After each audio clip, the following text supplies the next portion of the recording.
दोस्तों 31/3/2024 को जो आपका साल खत्म हुआ है, फाइनेंशियल ईयर 23-24 बोलते हैं और इसका जो असेसमेंट ईयर है वो है 24-25।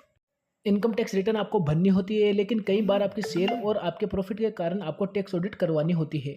उसके बाद आपको आई-10 भरनी होती है और ऑडिट के फॉर्म होते हैं फॉर्म 3CD। इस फॉर्म में ऑडिटर के द्वारा काफ़ी सारी इनकम टैक्स की डिटेल दी जाती है। तो ऑडिट के फॉर्म में क्या चेंज किया है और क्या है इसकी नई लिमिट। सबसे पहले देखते हैं टैक्स ऑडिट किसको करानी होती है। अगर आपकी सेल्स है या बिक्री करते हैं या माल बेचते हैं 1 करोड़ या उससे ज़्यादा का, तो आपको किसी भी चार्टर्ड अकाउंटेंट से ऑडिट करवानी होती है। दोस्तों अगर एक आप सर्विस प्रोवाइडर है और आपकी रिसिप्ट 50 लाख या उससे ज़्यादा की चली जाती है, तो फिर भी आपको चार्टर्ड अकाउंटेंट से ऑडिट करवानी होती है। लेकिन प्रेजेंटिव टैक्सेशन के ऊपर एक रूल है, यहाँ टर्नओवर आपकी थोड़ी बढ़ जाती है। अगर आपकी सेल 2 करोड़ रुपए तक है और अगर आप ITR 4 में जाना चाहते हैं, तो आपको मालूम है आप कैश की सेल का 8% और बैंक की सेल का 6% आपको प्रॉफिट दिखाना होता है। फॉर एग्जांपल आपकी 1.5 करोड़ रुपए की सेल है और सारी की सारी सेल आपकी कैश के अंदर आई है, तो आपको 8% प्रॉफिट दिखाना होता है। आपको ऑडिट करानी होती है, लेकिन डिपार्टमेंट ये भी बोलता है अगर आपकी सेल 2 करोड़ से नीचे है तो आप प्रेजेंटिव टैक्सेशन में जा सकते हैं, यानी 8% दिखा के 12 लाख रुपए अपना प्रॉफिट दिखा सकते हैं। फाइनेंशियल ईयर 23-24 में जो 2 करोड़ की लिमिट थी उसको बढ़ाकर 3 करोड़ कर दिया गया है और जो 50 लाख रुपए की रिसिप्ट थी 44 ADA के लिए उसको 75 लाख रुपए तक कर दिया गया है। मतलब आप 6% और 8% प्रॉफिट दिखा सकते हो, लेकिन आपकी जो टर्नओवर है, आपकी जो रिसिप्ट है, 95% टर्नओवर अदर देन कैश के अंदर आती है, मतलब ऑनलाइन आती है। तो आप 2 करोड़ की जगह 3 करोड़ रुपए की सेल है तो आप बिना टैक्स ऑडिट के काम चला सकते हो। अगर आपकी रिसिप्ट 50 लाख की जगह 75 लाख है, तब भी आप बिना ऑडिट के ITR भर सकते हो। दोस्तों अगर आपकी टर्नओवर 10 करोड़ रुपए तक है, यहाँ सर्विस की बात नहीं की गई, तब भी आप ITR 4 भर पाएंगे। आप भी आपको अपने टर्नओवर का 6% और केस में 8% प्रॉफिट दिखाना होगा। मतलब जो रिसिप्ट और पेमेंट है वो 95% आपका ऑनलाइन ही होना चाहिए, ऑनलाइन ही सेल होना चाहिए, ऑनलाइन ही परचेज होना चाहिए।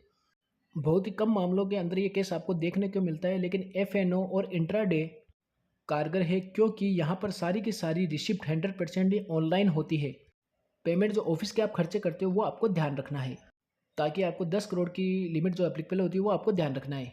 अब बात करते हैं due date of tax audit. Due date आपको पता होगा 30 सितंबर 2024 है। टैक्स ऑडिट करने के बाद 1 मंथ का टाइम आपको एक्स्ट्रा दिया जाता है, जो कि आप अपनी ITR टैक्स ऑडिट की फाइल कर पाएंगे। अक्टूबर 2024 तक ITR भर सकते हैं।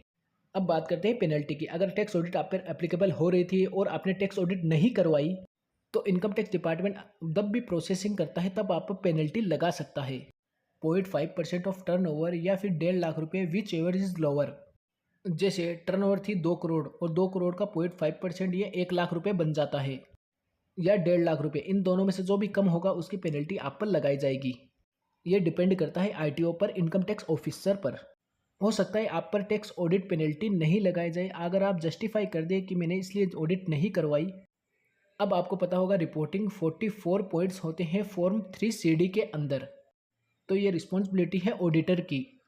पॉइंट नंबर 1 से लेकर 44 तक बहुत सारी इन्फॉर्मेशन इनकम टैक्स डिपार्टमेंट ने मांगी है। दोस्तों टैक्स रिजिम का जो सबसे बड़ा चेंज आया, न्यू टैक्स रिजिम और ओल्ड टैक्स रिजिम। डिपार्टमेंट बहुत ज़्यादा प्रेशर दे रहा है कि आप न्यू टैक्स रिजिम के अंदर आए। तो 115 BSC न्यू टैक्स रिजिम और ओल्ड टैक्स रिजिम को आपको यहाँ पर सिलेक्ट करना होता है। ओल्ड टैक्स रिजिम में IEA फॉर्म भरना होता है। तो अब क्या होगा दोस्तों, आपको क्या करना है, आपको 30/9/2024 तक तो अपनी टैक्स ऑडिट करवानी है और 31/10 तक आपको अपनी ITR फाइल करनी है। तो तब वो ITR फाइल करेगा तभी तो 10 IEA फॉर्म भरेगा। तो आपको बताना होगा आपने 10 IEA फॉर्म भरा है या नहीं भरा या भरने वाले हैं। तो अगर आप 10 IEA फॉर्म भरेंगे तभी आपको ओल्ड टैक्स रिजिम का बेनिफिट मिल पाएगा।